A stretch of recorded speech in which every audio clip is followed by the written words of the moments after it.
Guys, ngeri banget ini guys. Lu tahu gak sih toko roti terkenal yang namanya Bread Talk itu tiba-tiba menghilang. Sadar gak lu? Sekarang lu kalau ke mall udah gak ada lagi tuh yang namanya Bread Talk. Bahkan sebenarnya udah berubah jadi nama toko lain, toko roti lain. Dan jangan-jangan ini ada hubungannya lo dengan toko donat kebanggaannya rakyat Indonesia. Bukan Dunkin Donuts, tapi Jeko. Lo kok bisa? So kalau penasaran apa sih yang terjadi sebetulnya dengan Bread Talk, toko roti yang pertama di Indonesia berhasil brand ini mempopulerkan budaya makan roti skala besar di Indonesia. Lu jangan skip video ini. Let's check this out.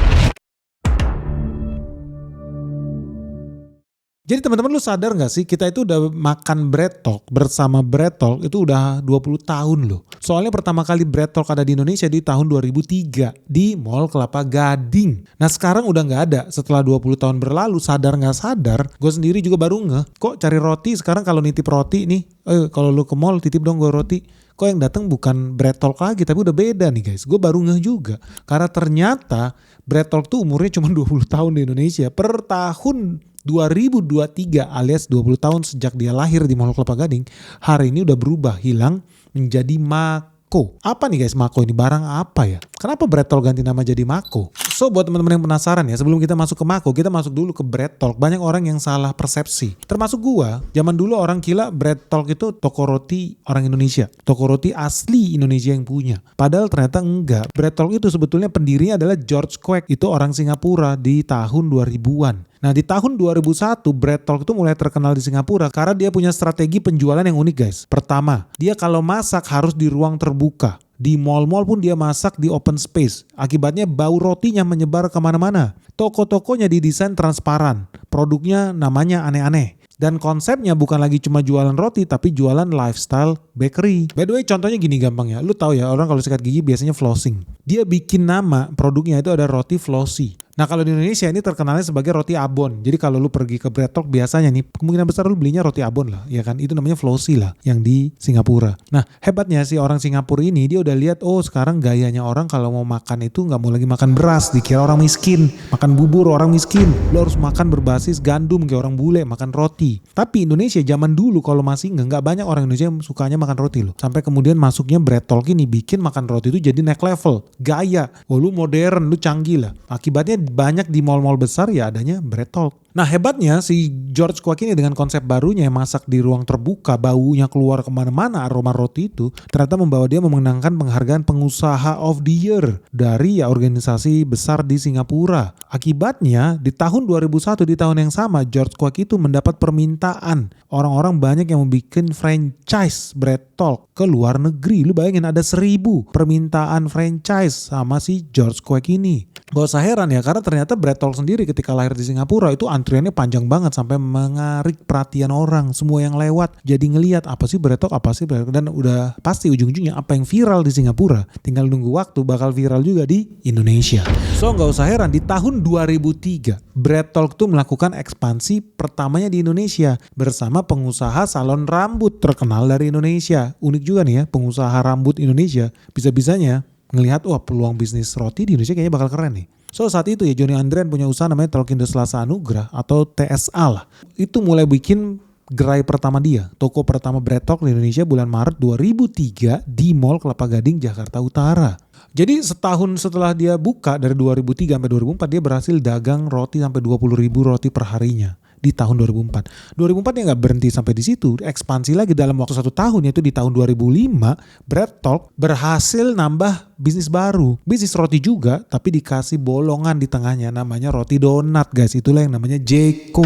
So teman-teman kalau hari ini senang makan donat Jeko bukan Dunkin Donut tapi Jeko itu yang punya ternyata pengusaha rambut karena dia udah dapat ilmunya nih kayaknya dari bisnis roti yang gak bolong di tengah rotinya si Bread Talk itu. Kalau lu tahu ya saat itu ya dunia heboh lah, dunia bisnis tuh heboh karena kok bisa-bisanya tukang rambut, tukang salon, bisnis roti. Bread Talknya sukses, terus buka Jeko. Jadi Jeko dibuka di Supermall Karawaci dan konsepnya agak baru. Dia itu kayak Bread Talk tapi di upgrade. Jual donat, roti gandum plus kopi. Jadi naik level lah. Ini hebat menurut gue. Agak unik. Tapi dari situ lu juga bisa lihat ada cita rasa Bread Talk di dalam Jeko. Dari segi apa konsep bisnisnya. Contohnya apa? Jadi ada 4 contoh nih guys. Kesamaan konsep ya penjualan di Jeko sama di Bread Talk. Tapi bedanya Jeko sedikit lakukan upgrade. Jadi dipoles. Jadi Jeko itu adalah Bread Talk yang di upgrade. Ini pinter memang Johnny Andrian nih. Kenapa? Yang pertama nih. konsep open kitchen yang ada di Bread Talk yang aromanya wangi semerbak kemana-mana itu dibawa ke Jeko. Dan menurut gue ini yang paling terlihat lah, brilian lah. Kan Bread Talk itu terkenal ya karena pelanggan bisa melihat proses pembuatan roti, adonannya dipanggang, toppingnya dipasang langsung, ditumpahin di atas itu. Lu bisa lihat Jeko lakukan yang sama.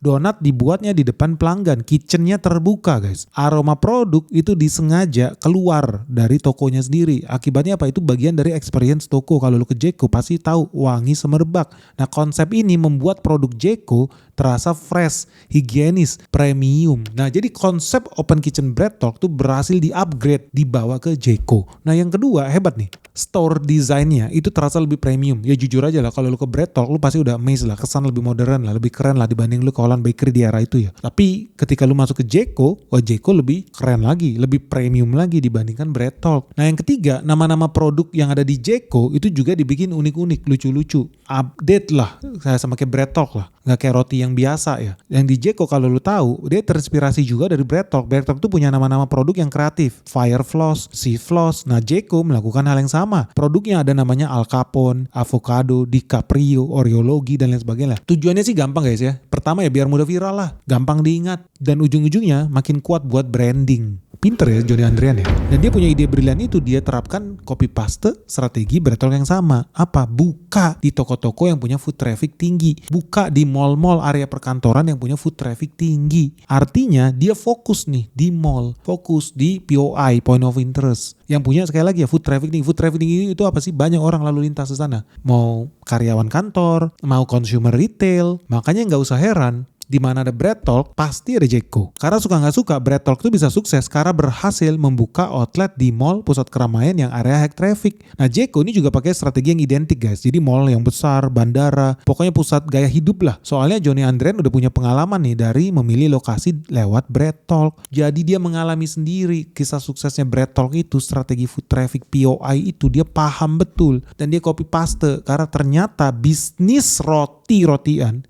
faktor suksesnya paling besar ditentukan oleh 3 hal ini. Lokasi, lokasi, dan lokasi bro. Pinter Johnny Andrean nih. Ilmunya dari Bread Talk, dia upgrade. Akibatnya apa? Jeko menjadi sangat-sangat populer. Lebih cepat bahkan hingga bisa ekspansi ke Asia, ke negara-negara lain di Asia. Teman-teman tahu nggak? Di tahun 2007 Jeko udah ekspansi ke Malaysia. Tahun 2008 ekspansi ke Singapura. Tahun 2012 ekspansi ke Filipina. Tahun 2016 ekspansi ke Hong Kong. Tahun 2018 ekspansi ke Timur Tengah karena dia buka cabang di Arab Saudi. Dan kalau di total ya jumlah gerainya Jeko di seluruh dunia udah lebih dari 300 toko loh.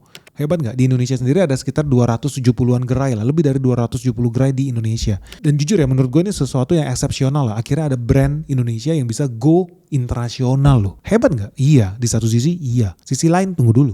Guys, ngeri banget ini guys. Perang di Timur Tengah tambah panas. Dan ujung-ujungnya harga minyak dunia pasti tambah naik. Artinya nih bakal makin banyak loh perusahaan-perusahaan di Indonesia yang tambah rugi, tambah nyungsep. Termasuk juga saham-saham yang ada di IHSG guys. So terus gimana nih caranya supaya lu gak tambah rugi, lu gak tambah miskin, lu gak tambah nyungsep lebih dalam lagi guys? Sebetulnya caranya gampang guys. Karena ada di Sekolah Saham Benix season 10 yang resmi dibuka lagi nih. Nah di sini seru banget guys. Karena kali ini lu bakal belajar ya cara menghindari saham-saham yang pasti tambah nyungsep, yang pasti tambah rugi. Dan bukan cuma itu, lu juga bakal belajar cara menemukan nih saham-saham yang bakal diuntungkan justru ketika dunia tambah panas. So buat teman-teman nih, buat kamu-kamu yang masih pemula, masih newbie, masih beginner di dunia saham, dan lu pengen belajar gimana sih cara investasi yang benar dari nol. Nah inilah momen yang paling tepat, ini saat yang paling pas guys. Kenapa? Karena bentar lagi market crash sudah ada di depan mata guys. Kita menuju detik-detik yang menegangkan.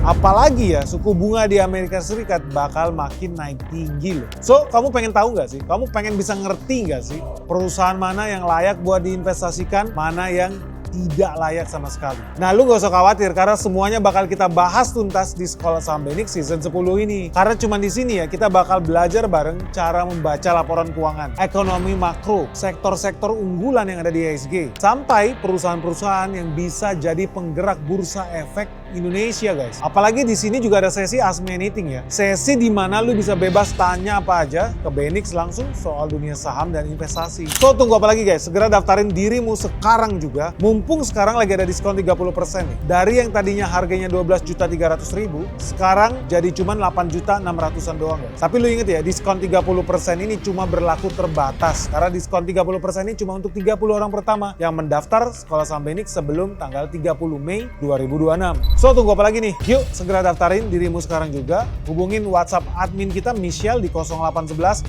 868 959. Atau lu bisa kunjungin website kita juga di www.sekolahsahambenix.com. Oke guys, sampai ketemu ya. Salam sehat, salam cuan. Hebat nggak? Iya, di satu sisi iya. Sisi lain tunggu dulu. Kenapa? Nanti kita bakal bahas di akhir video ini, makanya lu jangan skip video kita.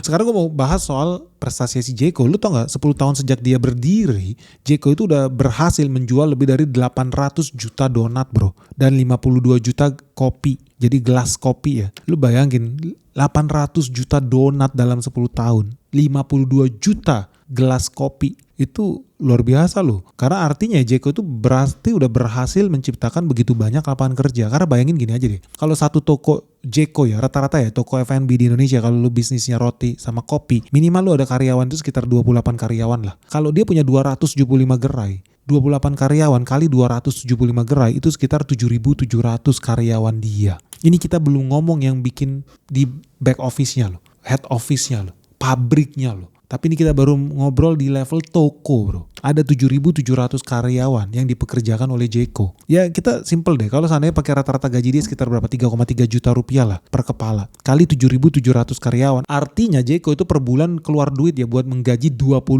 miliar rupiah loh gaji per bulan yang dia kasih. Kalau setahun sekitar 300 miliar gaji yang dibayarkan Jeko tuh ke seluruh tim dia yang ada di lapangan ya, di store level. Belum level pabrik, belum level head office. So makanya gue bilang ini quite achievement sih sebetulnya buat Jeko, buat brand Indonesia ya. Dan bahkan saking hebatnya ya Jeko itu, lu sadar gak sadar itu udah jadi budaya di perkantoran Indonesia. Bahkan dia berhasil mencuci otak para ya karyawan lah, karyawan negeri, karyawan swasta di Indonesia. Kalau lu resign dari kantor lu pindah kantor, tanda perpisahannya apa? Makan Jeko bro. Hebat gak? Jadi salah satu tanda bakal orang resign adalah ada Jeko di pantry kantor lu. Kok bisa guys? Simpel aja, karena ini ada berhubungan dengan strateginya Jeko itu sendiri. Karena Jeko membuka begitu banyak outlet dekat dengan area-area perkantoran. Misalkan di Sudirman, di Tamrin, di SCBD. So lu gak usah heran kalau orang resign kemudian dikasih Jeko. Karena apa? Karena ternyata gampang. Jeko tinggal grab and go. Lu datang ke tokonya, ambil donatnya, cabut, kasih ke temen lu yang mau resign itu. Simple, instan, gampang.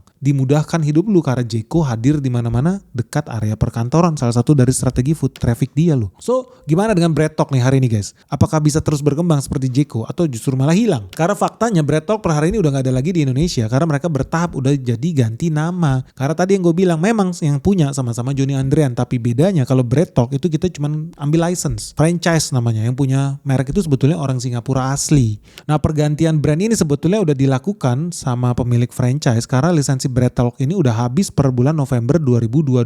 Jadi sejak saat itu perjanjian franchise Bread Talk sudah berhenti beroperasi dan berubah nama jadi Mako. Nah, apa sih Mako itu? Sebetulnya Mako itu ya sama juga konsepnya jualan pastry lah, jualan roti. Cuma bedanya dengan Bread Talk itu kan yang dijual roti gaya Singapura. Tapi kalau Mako itu roti gaya Jepang. Loh, kenapa Jepang? Dan kenapa namanya Mako? Mako itu kalau dalam bahasa Jepang itu artinya anak yang tulus, guys. Jadi most likely nih guys, ini prediksi gua ya. Mako itu lahir gara-gara anaknya Johnny Andrean namanya Jessica Andrean. Kemungkinan besar dulu dia belajar bikin roti di Jepang. Disitulah dia sebagai anak yang tulus. Dia membuat inovasi produk roti dengan gaya ke Jepang-Jepangan, bukan ke Singapura. Itulah prediksi gue yang menginisiasi lahirnya Mako. Jadi konsepnya gue rasa sih dia pengen bikin roti konsep premium gaya butik lah, butik di Jepang. Kalau lu ke Jepang tuh suka tuh toko roti kecil-kecil, lucu-lucu, unik-unik.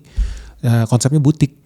Nah gayanya itu lah yang gue rasa mau diambil sama Mako. Walau jujur ya sampai detik ini gue gak merasa ke Mako itu kayak ke toko roti Jepang. Jujur, kalau sendiri lu ngerasa gitu gak sih? Jujur ya, menurut gue masih kalah lah, masih mendingan Bread Talk. Sejujurnya itu yang gue rasakan. Nah, kalau teman-teman sendiri gimana? Lu merasa tertarik gak dengan Mako? Lu merasa lebih enak gak rasanya Mako dengan Bread Talk? Nah sebelum kita masuk ke situ, gue mau bahas dulu. Dari sini lu bisa lihat ya, brilian nih si Johnny Andrean. Dia udah sukses sama bisnis salon rambut dia yang namanya Salon Johnny Andrean. Dia buka toko roti Bread Talk, dia buka toko roti dan kopi. Jeko, dia juga punya toko roti Ropan, itu pastry lokal. Bahkan sekarang dia juga punya sekolah hairstylist ya, salah satu yang terkenal di Indonesia. Yang namanya Johnny Andrian School and Training ya, khusus buat lu mau spesialis hairdo misalkan, hairstyling. So menarik nih, tukang salon ternyata bisa jadi tukang roti yang terkenal di Indonesia. Tapi pertanyaannya teman-teman, kita sebetulnya harus berbangga hati nggak dengan keberhasilan Jeko Go internasional? Menurut gue iya, itu prestasi yang luar biasa. Tapi di sisi lain, ini ada juga yang menurut gue artinya Indonesia udah harus siap-siap. Lu bakal makin sering dijajah sama produk impor. Karena suka nggak suka, semakin populer roti di Indonesia, artinya semakin populer juga impor bahan baku roti yang namanya gandum, tepung terigu itu guys. Nah per hari ini ya, kita total impor gandum itu sekitar 12 juta ton setahunnya. Itu nilai impor yang setara 60 triliun. Paling banyak dari Australia 15 triliun, Kanada 14 triliun, itu setara 2,5 juta ton gandum. Ukraina 11 triliun kita impor guys. Artinya untuk buat roti kita harus menggadaikan rupiah. Rupiahnya kita gadaikan kan, kita tuker dengan dolar. Dolarnya kita pakai buat beli bahan baku roti ini, gandum. Artinya makin banyak orang Indonesia makan roti, bisa makin banyak beban devisa kita. Karena makin banyak rupiah yang digadaikan. So lu harus pikir lagi, is this a good thing or is this a bad thing? Ya gue seneng kalau ada karya anak bangsa yang sukses bisa go internasional. Hopefully bisa, karena artinya ada nilai tambah lah.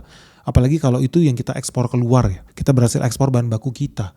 Tapi kalau lihat ya di Indonesia makin banyak toko-toko roti itu kan gaya-gayaan. Bikin roti rasa walnut lah, rasa matcha lah, rasa almond lah. Lu lihat deh. Jadi kita berdasarkan data aja nih guys. Menurut data perdagangan internasional tahun 2024 ya, Indonesia itu impor sekitar 6 juta kilogram almond. 6 juta kilogram almond kita impor setiap tahun. Nilai impor yang setara 30 juta dolar. Mayoritas dari mana? Ternyata 4 juta kilogram itu kita impor dari Amerika Serikat.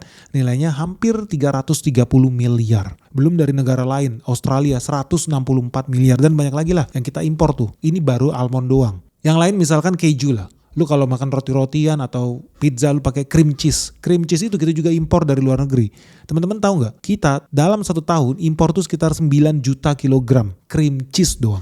Nilainya itu setara 43 juta dolar guys. Kalau rupiahnya sekitar 770-an miliar. Itu yang kita impor tuh cream cheese. Bagus nggak? Bagus ya, soalnya enak ya. Cream cheese, siapa yang nggak suka cream cheese? Artinya di sini gue mau bilang ya, makin banyak orang Indonesia suka makan makanan bule. Artinya makin banyak bahan baku yang kita harus impor dari luar negeri. Bayar pakai dolar. Nah sebetulnya kita mampu. Jadi contohnya kayak sekarang lagi ngetren minuman matcha ya. Dibanding kita impor, sebetulnya kita sanggup kok bikin matcha. Matcha itu cuma tanaman teh yang diteduhin lah. Ada yang 20 hari, ada yang 30 hari, ada yang sampai 3 bulan. Dari uji di Jepang itu metodenya sama. Di kita pun bisa sebetulnya buat kembangin itu. Karena matcha kualitas Jepang, ada ceremonial grade, atau ada juga yang di toko retail grade, itu sebetulnya bisa diproduksi sama petani Indonesia. Jadi sebetulnya banyak bahan-bahan topping itu yang bisa diproduksi sendiri secara lokal. Cuman gue juga bingung ya, kenapa nggak banyak toko-toko roti di Indonesia yang pengen pakai bahan baku lokal itu sendiri. Ya mungkin karena kualitasnya katanya beda. Atau jadi nggak bisa jual mahal ya ke customer di Indonesia. Atau ya itu salah satu citra produknya lah kualitas impor ya. Tapi yang jadi pertanyaan besar gini sih guys. Gue seneng ya dengan makin banyaknya pengusaha-pengusaha lokal Indonesia yang berhasil go internasional, wajib kita dukung, betul. Tapi jadi pertanyaan terkait dengan bisnis roti-rotian berbasis tepung impor ini. Memang artinya nggak ada peluang kah buat produk asli Indonesia buat sukses di negara kita sendiri? Contoh ya,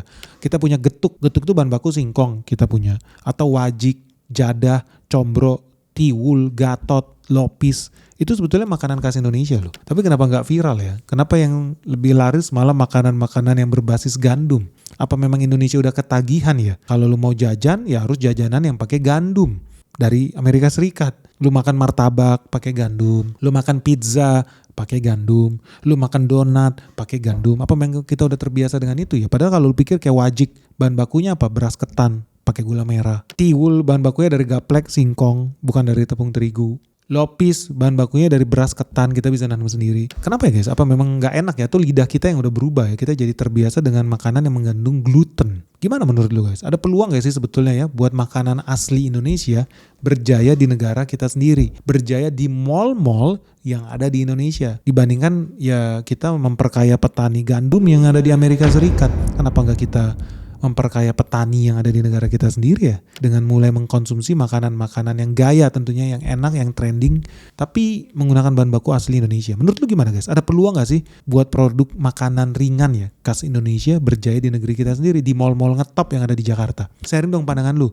Kenapa yang ngetrend di Indonesia cuma makanan berbasis terigu, bukan makanan berbasis singkong atau ketan yang bisa kita produksi sendiri di Indonesia? Apa ya alasannya guys?